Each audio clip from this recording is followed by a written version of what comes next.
This is part two. Sorry about that. So, in part one, I showed you how the tailgate opens and everything like that. This button right here pops the glass, which is the same way. You double tap it and it pops the glass. Or if you go right under the N, pops the glass. Or you can drop something in if you need to. Anything you need to do. I'm going to open the tailgate as well. I recommend when you're closing it on the metal portion, which you'll see it. You can't see it there, but there's a little metal bracket. For the third row, it's power up and down. So for example, I press and hold that and the right side comes down. For the second row, that's what these two buttons are. These are just to release it, but you'll have to manually put it back up. So if I press it twice, so that's the first time, press it one more time,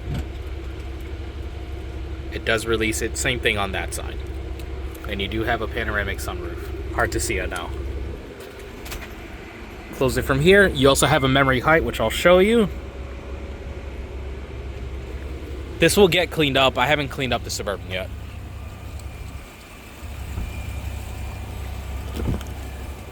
Passenger power seat. I just wanted to show you. I will be heading inside in a moment.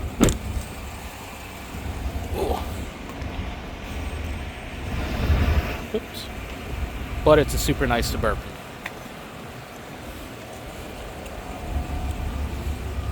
Now, this is the inside of it. I'm going to start from right here because you have your memory seats right here. Well, first let me wake it up. Oh. As I sit inside, foot on the brake, press the engine start button.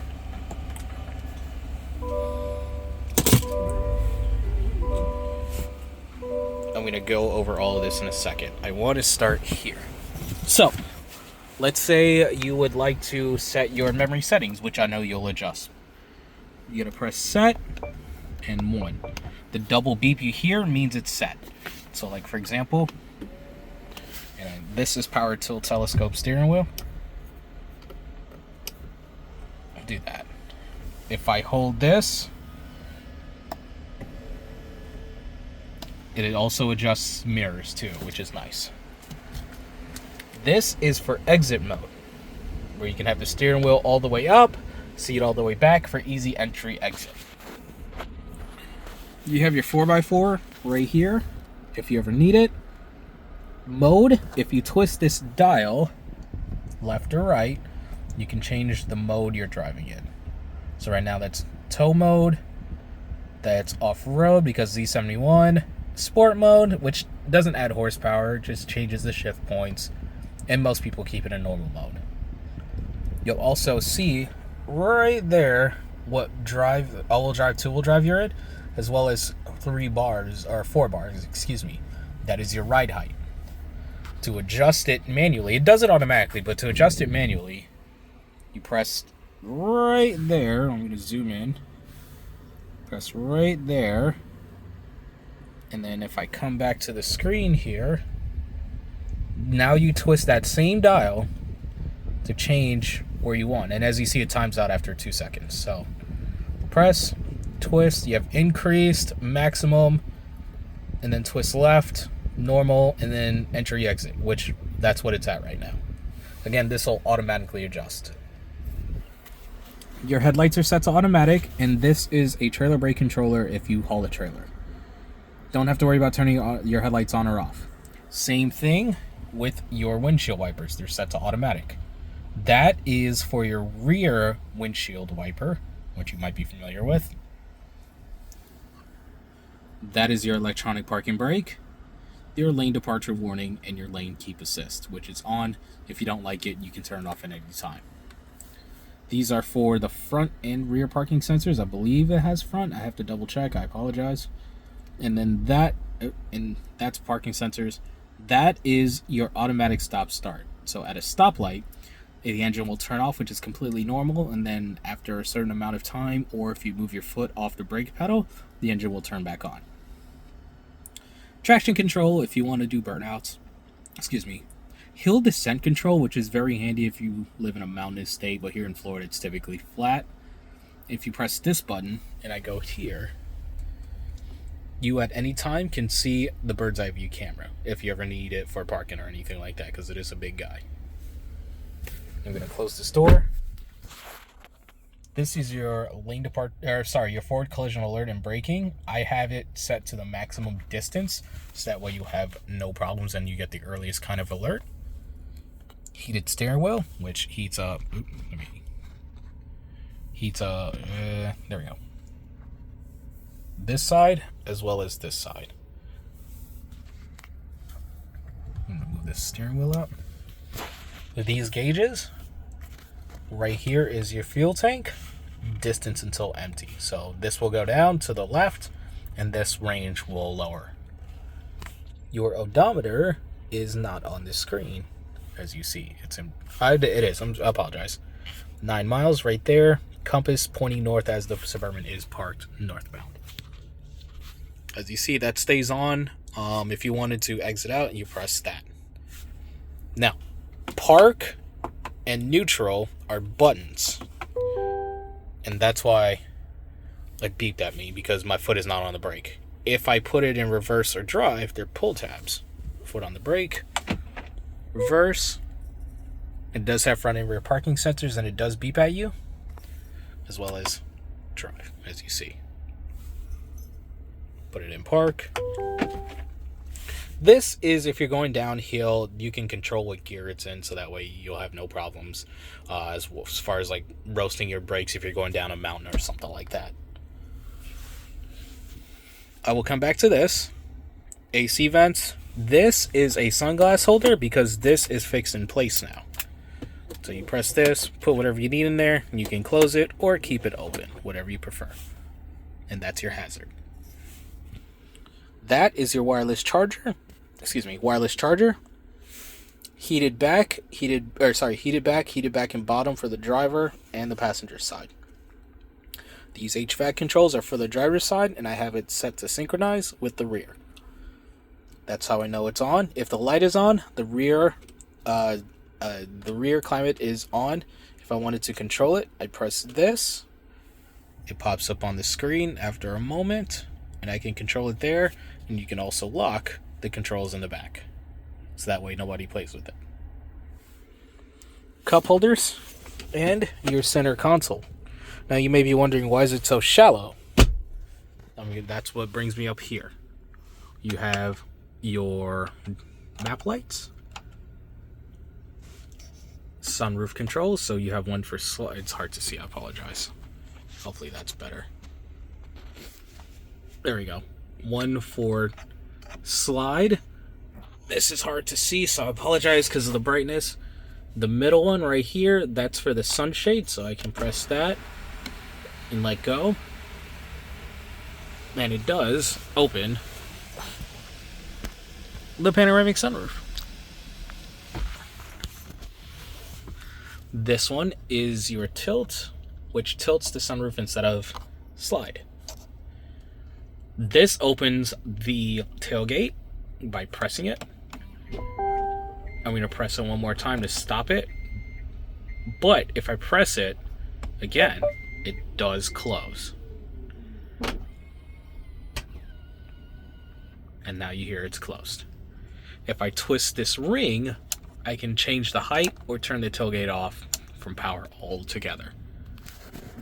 These two buttons are to drop the third row and to raise the third row. Same thing on here. This is the right side, that's the left side. This is to not have the lights come on. This is to not have the lights come on while the doors are open and you have your garage door openers. The way this works is you press it, then press and hold your garage door opener, and it should synchronize. If you have any issues, always give me a call. You have your OnStar buttons right here, which again, it's hard to see, I apologize. And this button right here, which is why I did this whole thing. This is your power sliding center console. So this is to go forward, and if I press this back, which also moves the whole center console back for cup holders. And it doesn't help that this is down. Now, you have a little drawer here. It's not lockable, just as a heads up, but it's there. And if you wanted to keep this back and have your armrest, you push this forward, and you have a little armrest still. Now, let's say you close it with this extended. It'll catch itself and close all the way. No problems. These are your infotainment controls. So volume, next and previous favorite songs, or if you use Spotify / Apple CarPlay, Android Auto, next song, previous song. This takes you to the home screen. Press it one more time, home screen. And then this is to go to the previous screen. Now, you have a couple of shortcuts here. Audio, which is right now at FM, but you can change the source. I press that box. AM, FM, satellite radio, Bluetooth music, if, like, for example, you use some program not recognized by Apple CarPlay and Android Auto. Google News, plug-in USB music, Amazon Alexa, and podcasts for audio. That's this shortcut. This is built in Google Maps. The gotcha here is you'll need to subscribe to an OnStar plan. You do get a free month of this as long as you press that blue OnStar button. All you got to do is press it, talk to them a little bit. They'll ask you if you want a plan. If you rather not, you get a free month no matter what. And you get points because it's a brand new vehicle. I'll be setting that up and sending you a notification. This is for your phone, whether it be Bluetooth, things like that, contacts, Apple CarPlay, Android Auto. If you need this is your camera, which if you don't use it, no problem. And then this is Google Assistant. Never mind. Okay. Now, these shortcuts are customizable. So, for example, if you don't use trailering, you can pull that out just like that, and it's gone. And you can replace it with, if not the physical button, you can have cameras right here. For example, there's a screen protector on it right now. If you don't want that, take it off, and away it goes.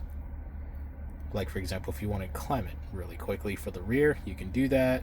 Trailering, My Chevy, Alexa, stuff like that. I'm going to put back the phone icon for right now. Or, sorry, excuse me, not the phone icon. The trailering icon for right now. And you can adjust it at any time. Settings has a bunch of stuff without overwhelming you. If you have any questions, let me know. Press home.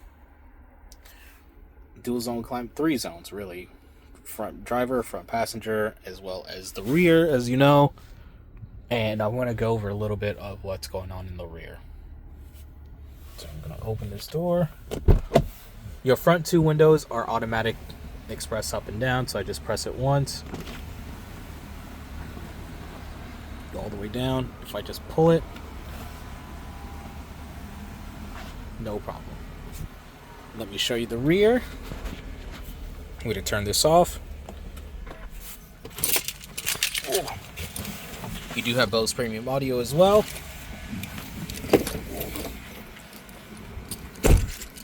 The big thing I like talking about is new for Tahoe, Suburbans, and I think Escalades as well. You can now have that functionality of raising the seat to get in and out of the third row, as well as sliding forward and backward with this handle, which I'm trying to do this one-handed, so bear with me.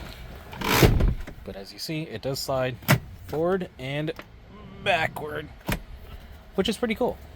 Now, owner's manual is not in the Suburban or Tahoes anymore. You get this guide, a quick start guide, things like that. So it won't be full. That's why I say if you have any questions, call me. This is the rear climate controls, which I have locked up, as well as second row heated seats. You also have a crock pot plug, or 120 volt in your case. If you ever wanted to plug something in, I believe a crock pot does work though, if you wanted to do that. Your vents are on the roof right here and on the other side, as well as your third row, which as you see is power up and down. If you have any questions, let me know. Congratulations one more time. And I hope you enjoy this for a long time. And if you, again, I know I said it a couple of times, but ask me questions if you got any. This is Sean here at Dyer Chevy. It is 4:21 on the 6th of December. Congratulations one more time.